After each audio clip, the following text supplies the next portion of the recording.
Hi everyone and welcome to this ING podcast. Today we're talking the future of pharma and where it goes next. With me today we've got Stephen Farrelly, Global Healthcare Lead at ING, Diedrich Stedek, Senior Healthcare Economist for ING, and from China, Lin Song, Chief Economist for Greater China at ING, and giving us the Swiss perspective, René Wilkes, Healthcare Sector Lead for Switzerland. Hey guys, welcome. Look, this is something the three of us talk about on a regular basis, but we want to do something a little bit different today, right? We want to kind of have an open conversation about this. It's been 18 months of noise, confusion, reaction. I think, Diedrich, you've mentioned it as like the year of disruption. This is the year of truth. We're going to look beyond the headlines now. We're going to dig a bit deeper. We know things need to change. And I think we're going to try and look at it through the lens of the three regions of the US, Europe, and China. Diedrich, maybe just to kick us off, level set, because we've not got long on this. Give us an intro here, kind of where are we now with the three regions? So, thanks, Michael. Where we are is at an inflection point for pharma. You already mentioned that 18 months ago, President Trump tore up the rule book by instituting tariffs on pharmaceutical goods, with the announcement that more pharmaceuticals should be produced in the US, so more control of supply chains.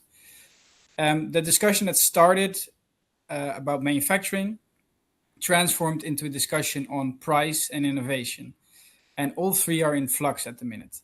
Very briefly, what we see happen with manufacturing is that the US is attracting more and more investment at the expense of Europe, simply because the US is the profit center and will remain that for the foreseeable future.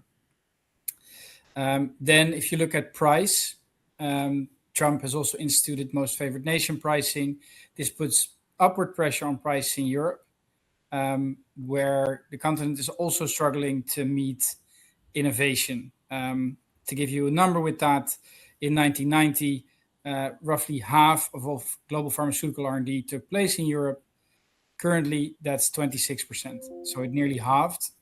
The US went the other way, 33% in 1990 to a little over 50% today. All the while, China is rising as a biotech hub. We've seen China move from what we call China 1.0, a manufacturing hub, to now China 2.0, a biotech hub with a lot of innovation happening, to, in the future, potentially China 3.0, which means internationalized Chinese big pharma. So, long story short, manufacturing, pricing, and innovation are all in flux at the minute, and that has very, very different implications across the three regions that we talked about. Stephen, you're global lead and based in the US, but also a person with a terrible carbon footprint because you're often in China and Europe. I mean, what's your take here? I mean, this is changing the norms, right? I mean, this is, and I think I've heard you say something right in terms of a decade's worth of disruption in a very short space of time. Are companies waking up to this new normality, this change? Or is it still like, oh, look, we're staying in our lanes? Yeah, and I do live on airplanes, unfortunately. But the look, I think as Diedrich kind of set the table there for last year was really the year of the deal, right? It was figuring out the actual construct of what deals could be done with the White House, what that looked like from a tariff perspective, what that looked like from a pricing perspective, etc. And this year is really figuring out what all that means. So corporates, boardrooms are navigating the new realities from a manufacturing perspective. We've seen over $500 billion of investment announcements into the US. They're obviously multi-year investments that will take time. But those dollars that are being spent at the cost of Europe. So Europe is seeing less investment. And that's a squeeze for the European pharma economy at a time where it really can't afford it, and has brought this topic right to the top of the table at the most senior government levels across the EU and beyond. The UK and Switzerland also looking through slightly different lenses. So we've seen the deals done with the White House that exempt companies from tariffs in return for pricing deals. We've seen national level tariff agreements done from an EU perspective, from a UK perspective, and beyond. And so I think the corporate world is now figuring out how to navigate and operate in these circumstances. I mean, the biggest one to point out now is the evolution of the MFN story. I think we talked a lot about MFN last year from a US perspective and what it meant to the US patient. And I was on record many times to describe it as MFN with an asterisk, insofar as the scope of the MFN deals is limited to Medicaid in the US. Typically, Medicaid represents about 10% of sales for big pharma companies. So conceptually, these were quite digestible deals for the pharma industry to do. From a pass-through perspective, we're of the view that the US patient doesn't benefit systemically, at least, from those negotiated deals. What has become interesting, however, is the opposite side of the MFN equation. And what we're now seeing is big pharma companies being much more hesitant in their launch practices, particularly in Europe, on the basis that if they set a price in Europe, that price will become the one in the US. And rather than actually take that decision, they've decided to delay launch. And through the first half of this year already, we've seen about a 20% reduction in new drug launches brought to the European Medicines Agency. So this is really highlighting the issue that Europe faces, which Diedrich touched on. It's leading to direct action in boardrooms, and ultimately it's going to lead to a direct implication for patients, predominantly in Europe. So it's really the year 2026 is, okay, we made a raft of changes to the status quo in this industry as a result of the policy changes coming from the White House. And now it's a case of figuring out what it all means and who wins and who loses. And unfortunately, increasingly, patients do lose at the end of this, as I said, across the European Union mostly.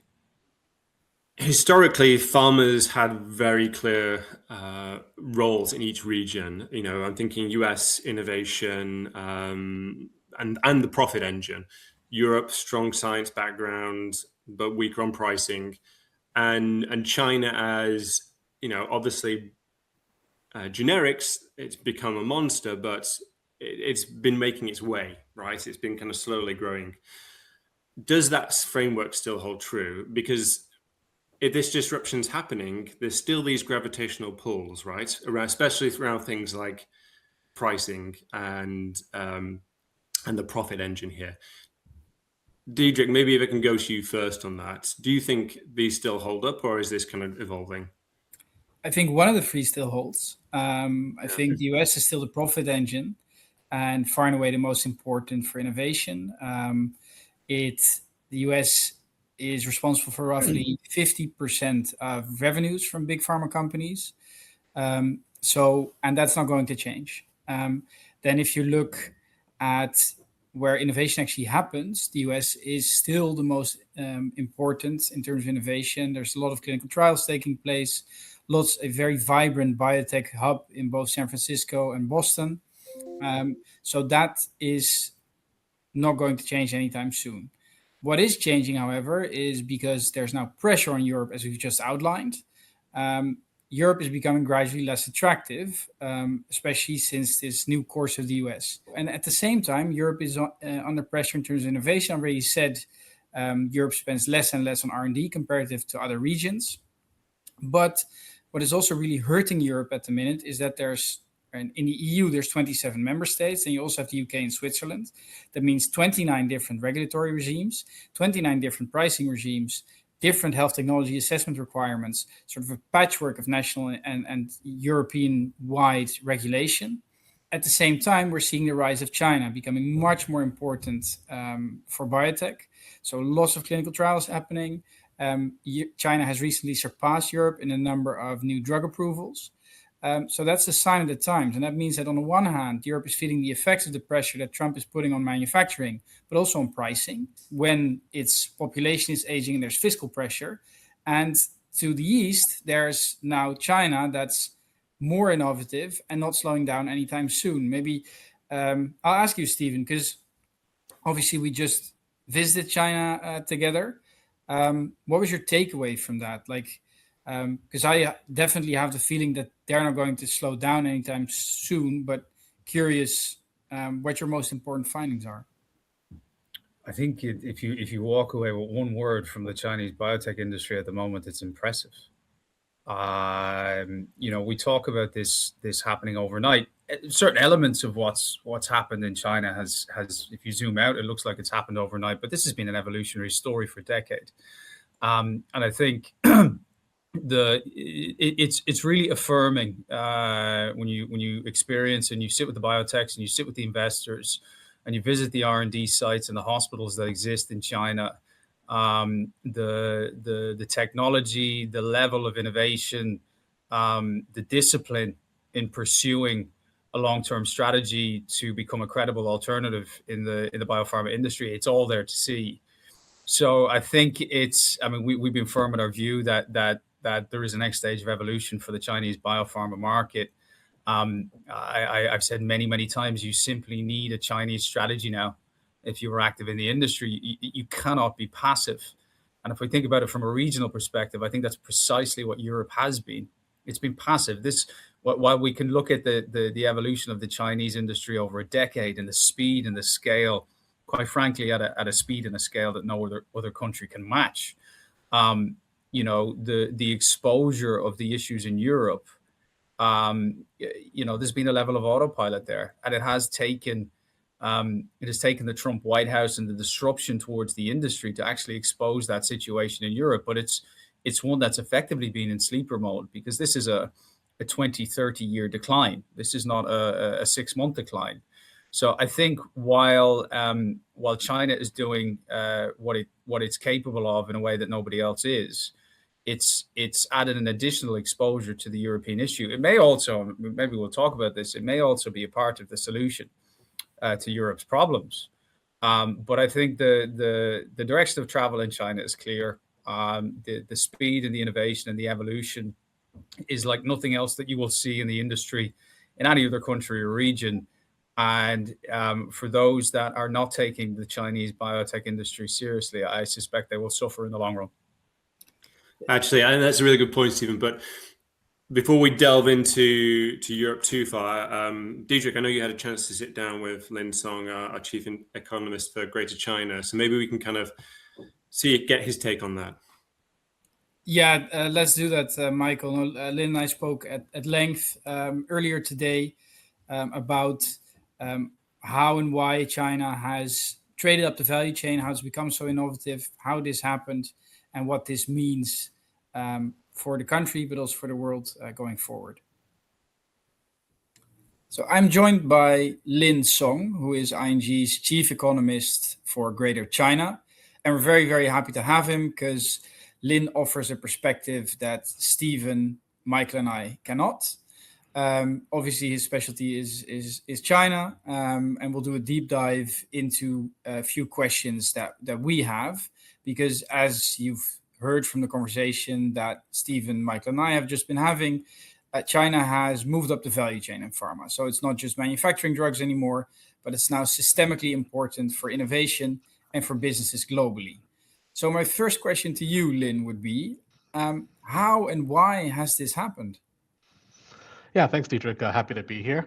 Basically for many years, China's role in, kind of Western medicine and pharmaceuticals was mainly kind of thanks to its manufacturing prowess rather than its research muscle.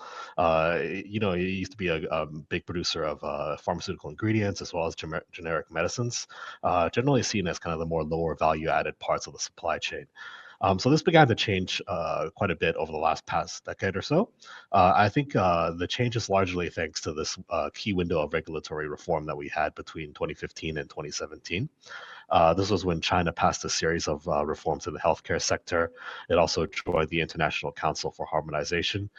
Basically, in sum, these changes sped up approvals, cracked down on clinical trial data fraud, improved intellectual property protection, and reorganized China's regulatory system to be more in line with international standards. So this took China from a system which was relatively opaque with slow approvals and with questionable clinical trial data and kind of moved it out of its own isolated system into one that was better suited for global collaboration and development.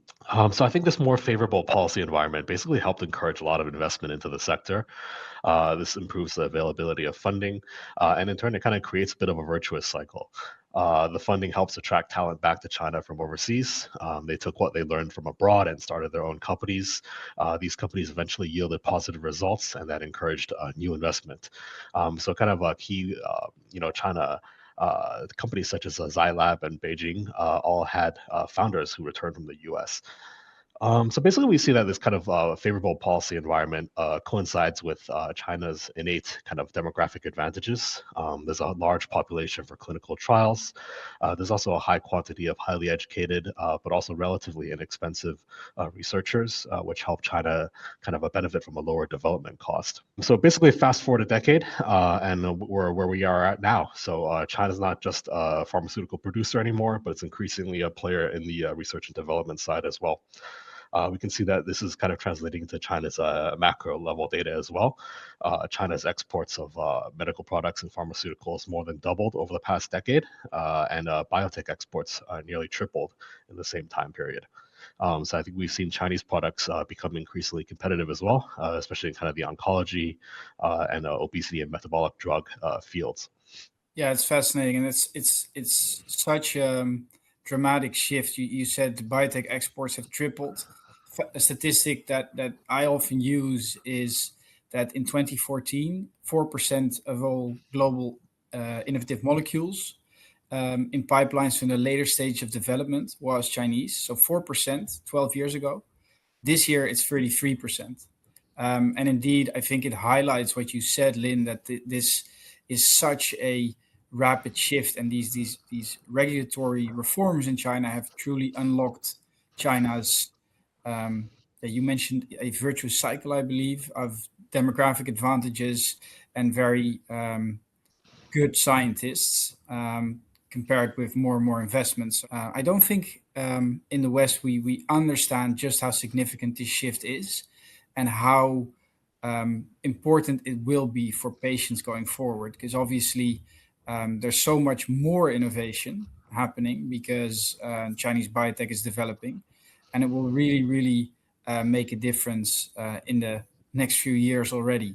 But maybe to step back a little from pharma, Lynn, because I and we often compare this shift to what we've seen with electric vehicles in China, right? Where in Europe, for instance, 15 years ago, people didn't consider Chinese cars top notch, whereas now I personally live in Amsterdam. If you go out on the street, there's a BYD driving past every minute or so. So do you think that comparison holds? We obviously in both areas we've seen rapid scaling, strong policy support, and also strong innovation. But obviously, pharma is also slower and more regulated. So just interested to get your 2 cents. Do you think that comparison makes sense? Yeah, I mean, I think the comparison makes sense to a degree, right? The overarching story, I think, is the same across China. Since I joined ING a couple of years back, I think one of the key themes I've been talking about is how China's economy is currently amid this great transition. Two of the key transitions are moving up the value-added ladder and shifting towards more of an innovation-based economy. So I think like both EVs and pharmaceuticals represent this transition, right? Where China's kind of moving from this low-cost manufacturer for global firms towards kind of an innovator and a high-end producer in its own right.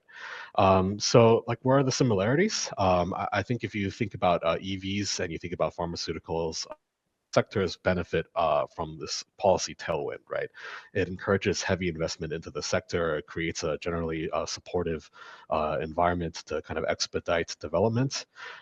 China in general has a pretty strong talent pool, as we mentioned previously. I think it benefits from enormous advantages in the economies of scale. And I think also one aspect is this kind of intense domestic competition really kind of forces a survival of the fittest. And even though I think the failure rate might be quite high, the companies that do survive in China generally tend to be pretty competitive on a global level. So yeah, I mean, you mentioned I think pharma is like more slower and like more regulated. I think that's a good point. The progress for pharma is going to take longer than what we saw with EVs. I think with EVs, China's now established a pretty commanding global advantage. It's the world's largest EV producer as well as consumer. I don't think it's going to dominate the global pharmaceuticals market in a similar fashion, right? There's kind of higher barriers to entry. There's global regulatory concerns, distribution concerns, and I think in general the development cycle for pharmaceuticals tends to be a lot longer as well. So I think China, the rise as a pharmaceutical power is in progress. I think it's going to take more time, and I think there's probably actually more room for collaboration internationally compared to the EV market, which I think saw like Chinese success often coming at the expense of the incumbent players in the market.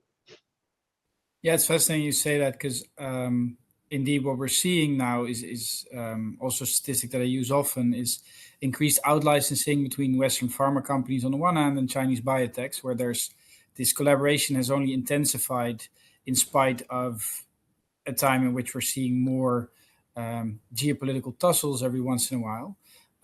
So there's definitely a distinct difference between, for instance, the car industry and pharmaceuticals. And indeed, given development times and the world will likely be much more multipolar in a sense for pharma. Before I let you go, Lin, we often say that the next Pfizer will be Chinese if we look into a crystal ball a little bit. So that means that in the next 10 to 15 years, we'll see a Chinese biotech resist out-licensing and become an internationalized big pharma company. Maybe if I could ask you, do you think that prediction makes sense, or do you maybe have a prediction of your own? Yeah, I mean, you're the expert here, so I'm not going to go too much on the company side prediction, but I think that the conditions are in place, right? You only need to kind of have one breakthrough, very popular drug really hit the market, and that's kind of how you make your name in this industry, right? So I think given how much is in the pipeline with all those patents in place, yeah, there's a good chance something like that emerges in the next 5 to 10 years. But yeah, it's anyone's guess where that starts. Definitely. Well, Lin, thank you so much for joining me. Your insights are tremendously appreciated as always. Thank you. Thanks for having me. Great, a really interesting insights there from Lin. Stephen, going back to Europe, we were kind of talking about before the breakdown, the point you're making. One of the things it seems like to me as the kind of non-expert in the room here is that there's the pharma pie, right? And it's not getting any bigger, and it feels like Europe's slice is decreasing here. I mean, does the industry have to put itself on GLP-1s in terms of what it thinks it's going to be in the future here? Or kind of how do you see that evolving? So you touched on that before we broke there on actually maybe China is part of the solution. What's your kind of take on what happens next for Europe?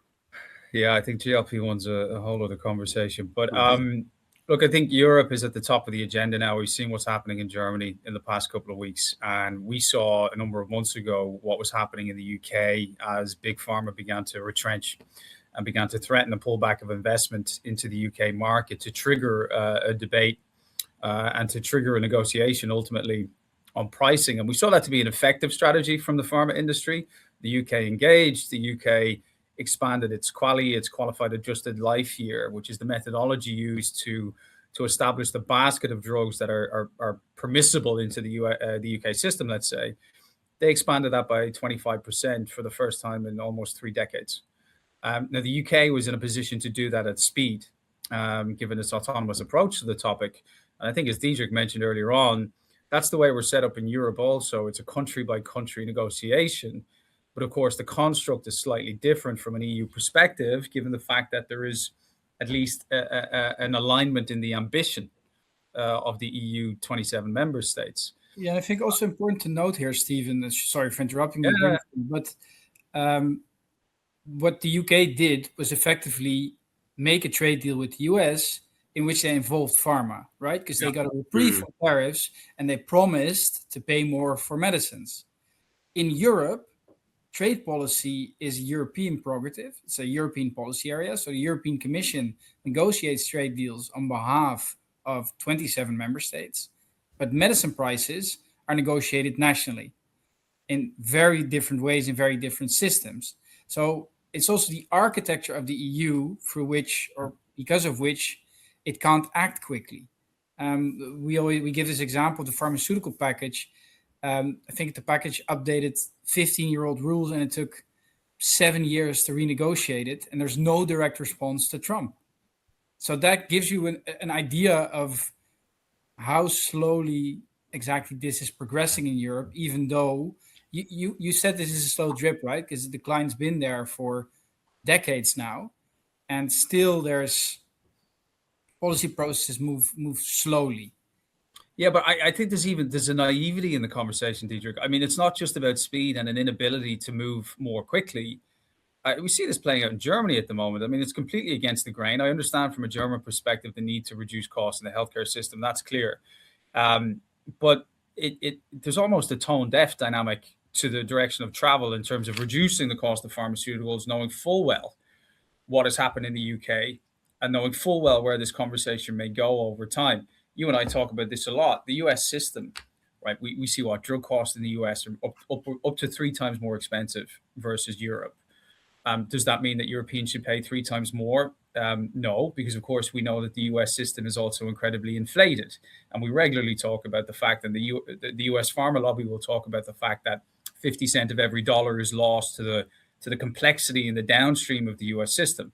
So should Europeans pay for that? No, that much is clear. But the reality is that there's been an autopilot dynamic to this whole system for the past 20, 30 years. And it did take the disruption coming from the White House to say, well, hold on, are US patients effectively subsidizing the cost of the EU system? Now, we already know that 20% of drugs launched in the US never make it to the EU. But this isn't just a regional issue. This isn't just the US gets drugs faster than the EU does, as we often speak about. Even certain drugs in for example, Germany, get to patients 2 years before they do in Eastern European countries. So this is a fundamental issue. And I think I've used the word autopilot a couple of times, but I think the status quo was so well established from an EU perspective that policymakers just assumed that it would continue. And I do think there's a level of naivety in the conversation now. I think Germany is a great example of it. We've seen more conversations over the past couple of weeks. I don't believe that you can have a vibrant biopharma economy and low prices. I think there is now a correlation between the two. And just like the UK did, if you want to protect your domestic biopharma industry, you are going to need to pay more for innovative therapies. Now, does that mean that we need to pay US prices in Europe? No. Does that mean that the price solves all of Europe's problems? Absolutely not. This is a much more structural issue. But the reality is, if manufacturing and innovation and R&D is not happening onshore, clinical trials will not happen onshore, Europeans will lose increasingly access to innovative therapies. And we're not going to see these launches in the EU market, just like we've seen in the first couple of months of the year. These are strategic choices that the EU needs to make. And I think we can, for sure, speed is a massive part of the speed is a massive part of the conversation, but so too is direction. Mm-hmm. And I still think in many instances, Europe hasn't decided what it wants to be from a pharma perspective, or who it wants to be, let's say. So, I think these conversations, there needs to be a breakthrough, because the direction of travel for me is now clear. Yeah, no, I think, and you mentioned price, and I think it's very fair. We've already also mentioned the patchwork of national regulations, the fact that there's still no uniform health technology assessment requirements, the fact the EMA is still slower than the FDA with its assessments. I mean, there are bright spots in Europe. I think Spain is one in terms of clinical trials. They've been doing very, very well. But I'm an ardent European. But two things that really drive me up the wall as it relates to this new dynamic in which the US has a different approach to biopharmaceutical innovation. Is it's after COVID, got parties on both sides of the aisle. And I think this is the first thing that really drives me to walls. Like, oh, this is Trump, and it's a very unique view, and this is going to be different if after the midterms or when there's a different president. And I think that's super naive, because very clearly the US now treats pharma and biotech as a sector that is important to national security, whether it's about genomic data sets, AI, innovation, manufacturing. Both Democrats and Republicans feel it's important that manufacturing and innovation happen on US soil. And I think still I've spent quite a bit of time in national and European roundtables recently, so in The Hague and Brussels. But this is not going to change. This dynamic is here to stay. So Europe needs to adapt its strategy accordingly. And then second, as it relates to China, we touched upon this briefly earlier, also in a conversation with Lynn, how unparalleled this shift is, how quickly the country has developed after regulatory reforms, in terms of scientific talent, clinical trials. It's amazing what's happening. And then still at some of these roundtables or presentations I give, there's still people that talk about this in a way like, oh, but they're copying European patents, or what about the quality of clinical trials? And that drives me up the wall, because the country went from 4% of innovative molecules in global pipelines in 2014 to a third this year. Yeah. And who says it's going to stop there, Diedrich? No, exactly. And there's momentum, there's increasing capital due to out-licensing. And I just can't believe the naivety in Europe surrounding this topic. And it's really like, it's been a slow drip in terms of its decay in importance in biopharmaceutical innovation. But these two trends really, I think, accelerate this shift. And maybe this also actually maybe a good point to ask you, because you often describe China as a possible solution to Europe's problems, right? Because we see this, we've talked about pressure from the US, increasing innovation from China, but also fiscal pressure in Europe. Defense needs there's aging populations, defense spending needs to go up. So governments face a real dilemma. So with that backdrop, why do you describe China as a possible solution to Europe's problems? Well, and Michael, you can probably see we both get passionate about this, because it's quite frustrating to actually be involved in some of these conversations where politics really takes hold, right? I think there's a big divergence across Europe in the value that's placed on healthcare in terms of how much one country is willing to spend versus another. To address the question about China and how I think it could potentially become a solution, you need to bring all of the three regional stories together. And you need to bring the three directions of travel and the three states of evolution from an Americas and a European and an Asian perspective. Because of the disruption that we've seen from the White House over the past 18 months, because of the MFN dynamics that we're now seeing playing out, because of the decline in investment into the European biopharma industry over 10, 20, 30 years, because of the reduction in clinical trials over 10, 20, 30 years, we now have a situation where Europe has an exposure to, like it has done in other industries, Europe has an exposure to non-European companies and is reliant on predominantly US pharma for its supply of innovative therapies. And if price is now brought to the table in a way that it hasn't been before, which we're now seeing play out, we anticipate that Europe will continue to suffer in terms of access to the most innovative therapies. And there's many professionals in the industry across Europe that would say we don't need access to all of these therapies. And if we look at gene therapy, for example, or cell therapy, maybe they're not always very successful. And that's a huge amount of money to spend on something that may not always be successful. But there's a lot of rare diseases which have high efficacy rates, and which we still see, for example, pediatric patients move from Europe to the US to get access, right? Which, as a European, I don't think should be the case in 2026. So I think Europe really needs to be better at that. But if you look at the access problem, so less and less new innovative therapies are coming into Europe. And Europe might have got away with this from a negotiation perspective had it not been for the rise of China in parallel, right? So while we've seen that decline, we've seen China increase its share of clinical trials. We've seen China become the new alternative, incredible alternative to the US market from a biotech perspective, as we've discussed. But what we're also seeing now in China is obviously Western pharma look to Chinese biotech as a source of pipeline replenishment. So Western pharma is basically looking at Chinese biotech in the way that it does the Bay Area in San Francisco. It's looking at it in the way that it would have done historically out of the UK or out of the Benelux, etc. And we anticipate about $250 billion in licensing deals in 2026. To contextualize that and to give more credo to the Chinese story, 10, 12 years ago, that was 3 or 4 billion. So from 3 or 4 billion to $250 billion over 10, 12 years. And I think what's really important here is that with that evolution, Western pharma is actually projecting credibility onto the Chinese biotech industry. And you take that naivety that we keep coming back to from a European perspective. Let's be clear. Big pharma in Europe is now acquiring Chinese technology. That's the reality of what we're seeing playing out. And so if we're not listening to the boardrooms of the biggest pharma companies in the world, we're listening to the wrong people because they see where the IP opportunity is. To go back to your question, Diedrich, why can this potentially be a solution? So the licensing dynamics that we're seeing play out in China, we basically got Western pharma acquiring IP rights ex-China, so excluding China. So we've seen these deals across all the big names in the industry and at an expanding scale and pace.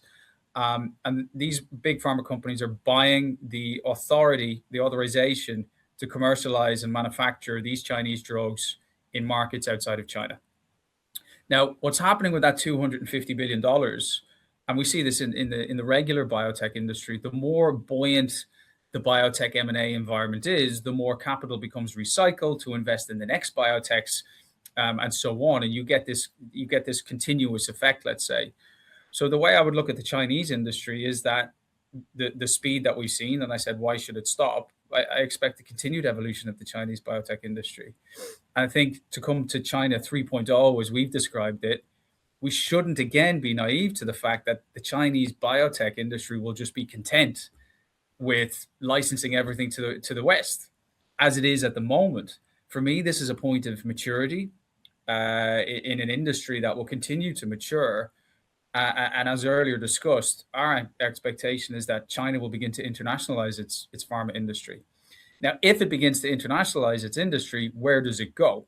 Right? So it begins to resist IP licensing, which is a maturity point, as I mentioned. Geopolitical limitations will probably mean that it can't go to the US, right? Certainly on a scale that it may take for it to be successful. So if you bring these two stories together, you have a demand in Europe, but an increasing supply issue because Western pharma is pulling in the reins and saying, hey, unless you pay up, we're not going to launch our drugs in your countries. That is now happening in real time. And then in China, you have the evolution of this really incredible story from a biotech perspective, which won't stop. And like we've seen in EVs, right, which we've talked about here today, why won't China now internationalize its drugs potentially into Europe, where you can now have a credible alternative from a European perspective to the established Western pharma, which has brought price to the table and brought a level of discomfort, let's say, to EU policymakers who simply don't want to pay as much and don't want to see individual country deals being done. So our thesis on this will potentially be that as China continues to rise, it increasingly begins to internationalize itself. Europe needs a new supply because of the pricing pressures it faces from Western pharma, and potentially China could be part of the solution to Europe's problem. But Europe needs to open its mind to that before that can be the case, because where I really have concerns about the European story is I've seen some ridiculous ambitions set out from Europe that we want to compete by 2030. I mean, that's just simply not going to happen. Right? If we've seen the decline of an industry over 30 years, what gives anybody the confidence to think that it's going to recover itself in the next 3? So I think again it comes back to the question of what does Europe actually want to be in the biopharma industry? It's clearly taking steps to at least set an ambition. But to Diedrich's point earlier, I think that ambition is based on old problems. It's based on a time when things weren't as they are today including with China. And I think they should be looking to China to potentially say, hey, could this actually create an alternative, a credible alternative supply chain for innovative therapies for Europeans, potentially at a more digestible price point? Actually, maybe, Stephen, on that cheery note for Europe, Yes. let's have one of our other guests lined up for this, Renee Wilkes, healthcare sector lead for Switzerland. Renee, thanks for joining us today on the podcast to talk about the future of pharma. You're in Switzerland, you're based there, you're seeing what's happening day to day. Switzerland's facing many of the same challenges as Europe's and its counterparts there, but obviously it's not the same, right? It's not part of the EU. How do you see Switzerland responding? Does it have to follow the UK model? Yeah, thanks, Michael. Good question. I think it's what's keeping a lot of people busy here.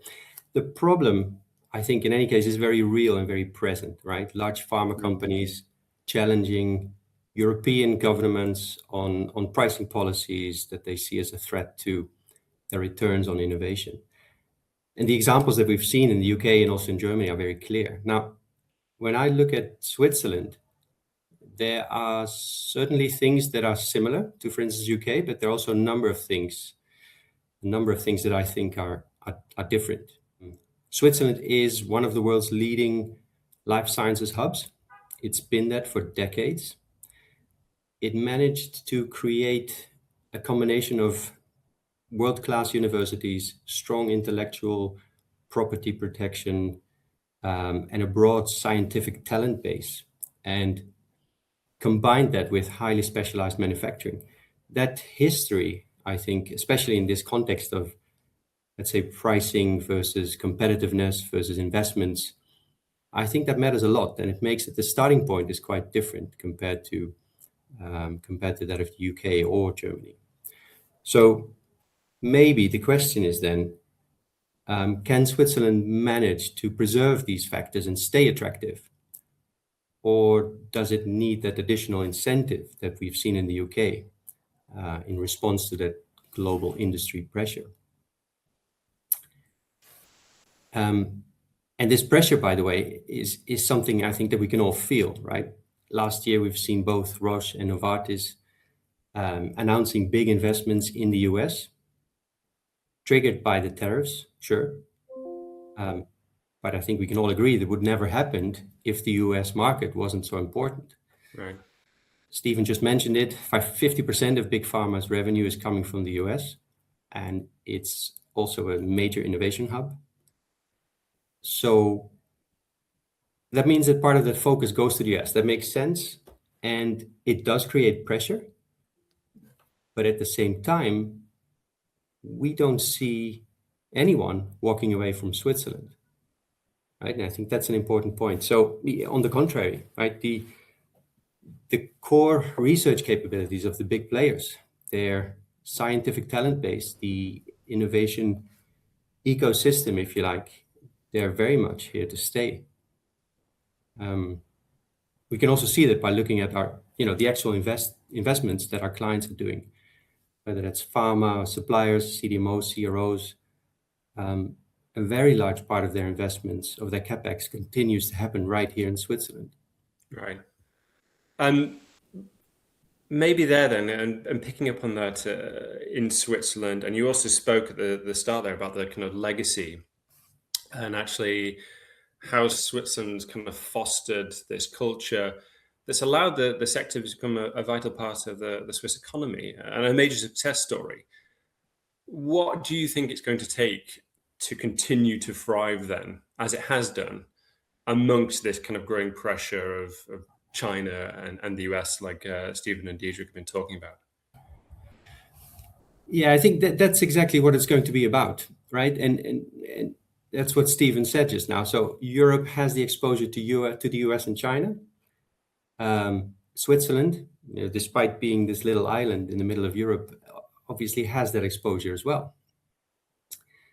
And we spoke about the US, but I think most interesting is the super fast rise of the Chinese biotech, right?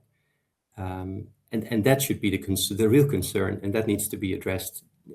China 3.0, Diedrich mentioned it, the internationalized big pharma coming at us. So to your question, what needs to happen? I think there's probably 3 priorities that Switzerland should have. The first one, Switzerland should make sure that it stays the innovation leader and not try to compete on scale. I think that makes sense. I hope that makes sense, because Switzerland has never competed on scale. It has always competed on quality, on R&D, on, let's say, translating that research into commercial products. I just mentioned the continued investments in innovation across Swiss companies, right? These businesses all maintain their critical position in the global healthcare value chain, from all the way from discovery to manufacturing. Will they always keep that position through end to end? Probably not. We already see that the focus shifts to, more high value upstream complex modalities and combining that with specialized manufacturing. But that's fine. Right? You can still be the innovation leader. So that's number 1. Number 2 is, I think, staying globally connected, right? Staying globally connected and expand on that. Again, we just heard it. There's no other way than to see China as a solution to the problem. That's a clear statement. I think that counts for Europe, but definitely also for Switzerland. So China should become a partner and less a competitor, ideally. Also there you can look at examples, right? The Novartis Q1 announcement of the 460 million R&D expansion in mainland China. Yeah. Or the licensing deal that they did with Argo Pharma. Those are very clear examples, right, of the direction of travel. So the focus should be on an interconnected global innovation network.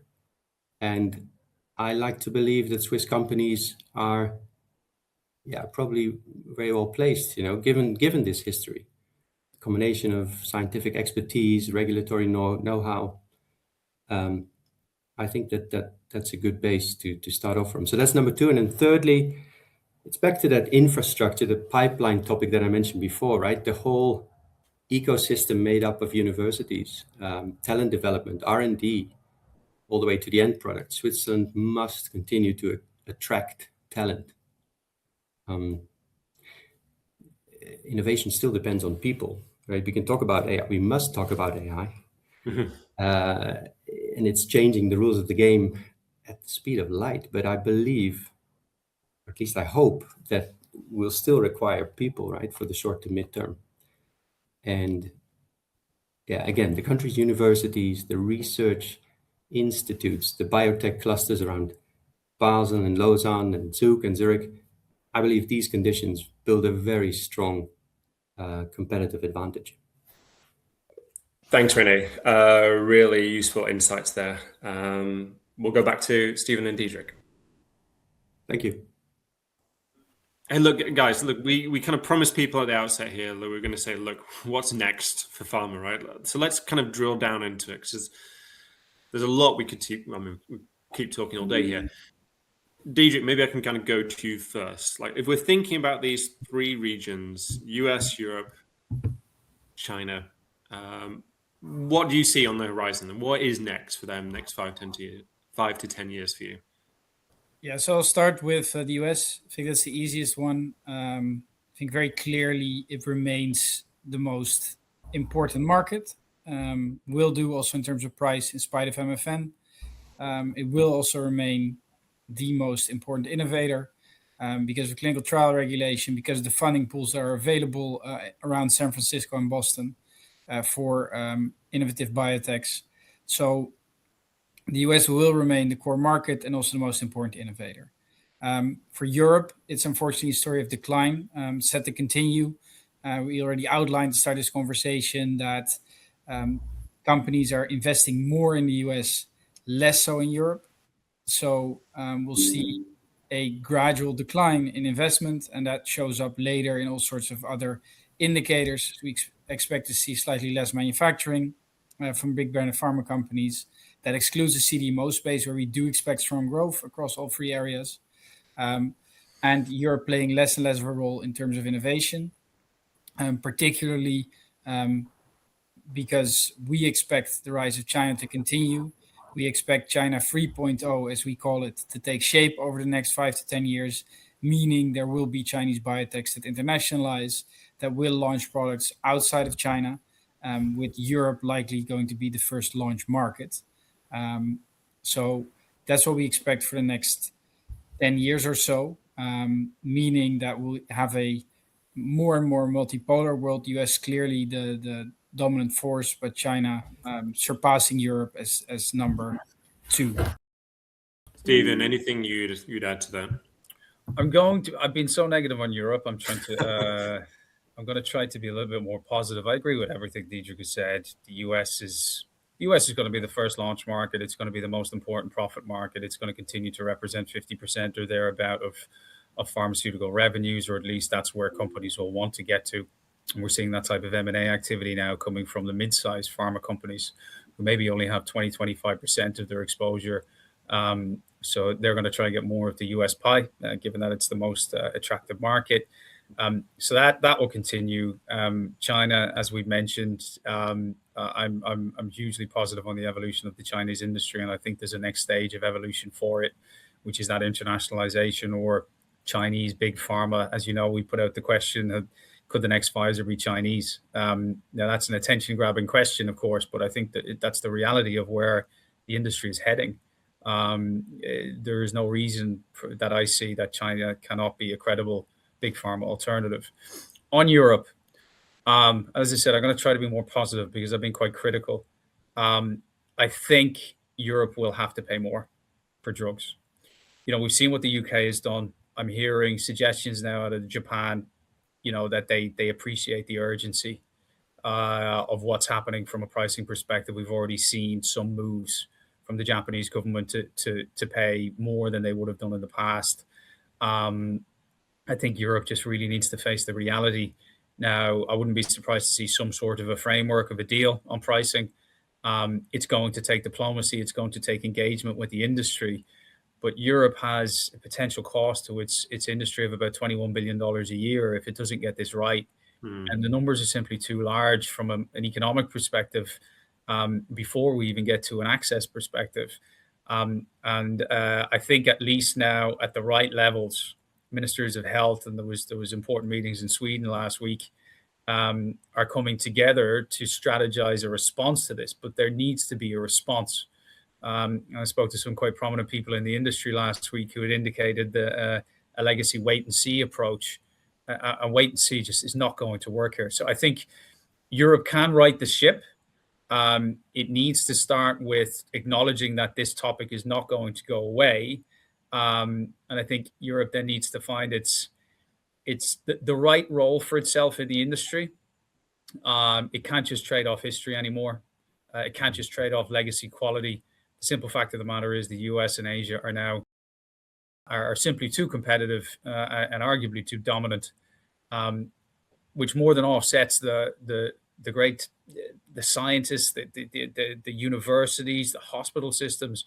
Europe has an awful lot to offer to this industry, but I think it just needs to wake up and start making some practical decisions that would support the industry. So I'm going to try to end in a positive note on Europe. That's actually very good, Stephen. Common sense might come back somewhere, and the false economy of some of the pharma price debate might finally be succumbed to. But sorry, Diedrich, you were going to say. No, I mean, what I wanted to say was that if you look in terms of science citations in top journals, Europe is the most important source for that. So clearly, the talent is here, and this is without also question. This is also every roundtable in Europe or in Brussels starts this way.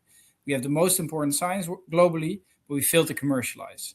And this is something where, I mean, you've already mentioned price, but also if Europe fixes overlapping regulations and its capital market, then it has all the ingredients to become a pharma powerhouse once again, truly.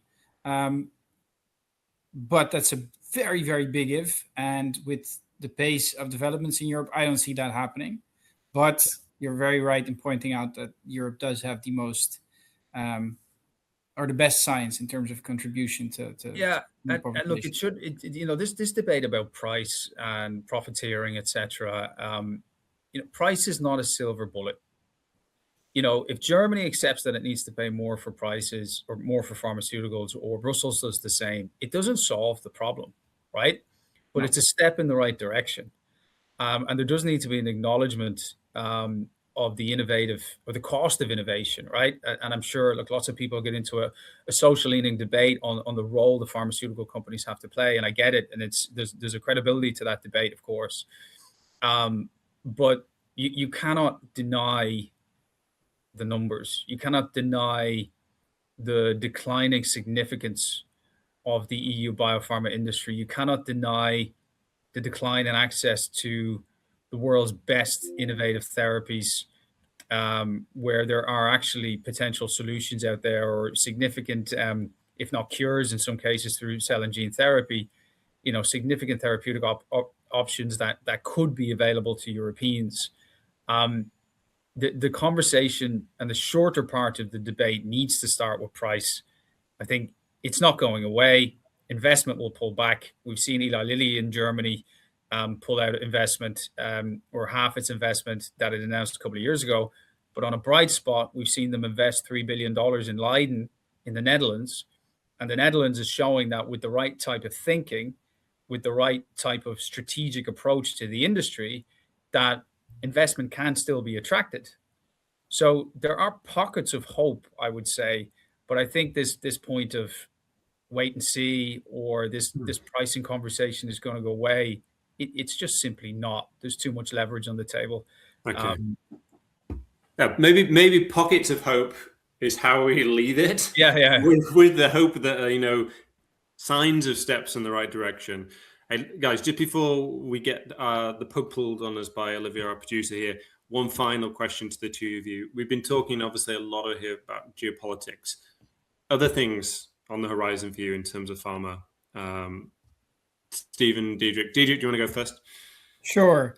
So what I'm currently very interested in, excited about, is the integration of artificial intelligence in pharma. There's two basic use cases. One is for clinical trials, which is good. It makes pharma fail faster. But what I'm most excited about is AI for drug discovery.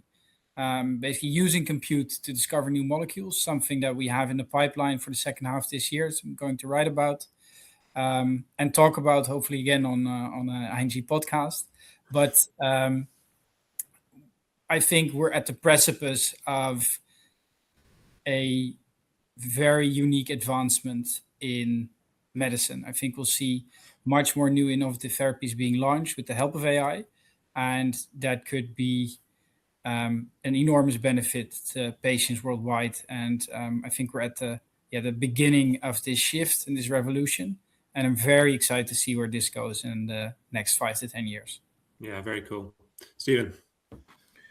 Yeah, AI, I think from an industry perspective, ours is one of the few industries which is clearly a net winner from an AI perspective. I think there's positive disruption going to happen right across the industry, including in healthcare delivery. Look, I think it's hard not to talk about the industry without talking about GLP-1s. We are on the dawn of something that is incredible in its scale and its speed with the advent of the oral dosage. And I think in the third and fourth quarters of this year, we're going to see GLP-1s become consumer pharmaceuticals. We're going to see them more in our TVs. We're going to see them in more places and adopted for more ailments, not just on an obesity level. But I think that's an explosion of demand that we're about to see in a way that maybe we haven't seen in a long, long time in the industry. Touching back on what Diedrich mentioned about AI, I hope it can really help the industry unlock perhaps some of the dead ends that we've been down in certain therapeutic areas. If I think of neurosciences, I think the potentially most exciting things that are happening in the industry are nudges towards treatments, or effective treatments, at least for Alzheimer's disease. I think we're a society, everybody's waiting for a breakthrough there, knowing how important it is to get some sort of progress in how we deal with this massive issue. across the world's population. I think that's one thing that would excite me. If it were to happen, I think one of the things that concerns me is that it's not quite happened yet. And if I think of one of the we talk about rising populations in our industry a lot. We talk about the proportion of the world's population that will be over 65 and by 2050. That is going to put a tremendous strain on the system.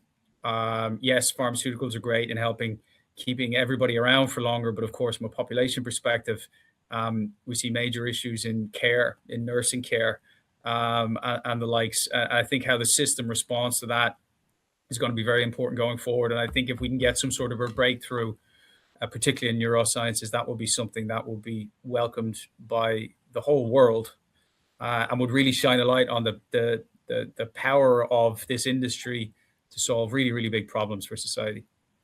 Yeah, I think that's a good place to leave it. Yeah, the fact that, the potential and the power that this sector has, right, to kind of literally change people's lives. So more evolutions and revolutions on the horizon. We'll be following them along closely. Hopefully there'll be more podcasts like this, like you mentioned, Diedrich. And we'll leave it there for today. Thanks everyone for listening. Thanks, guys.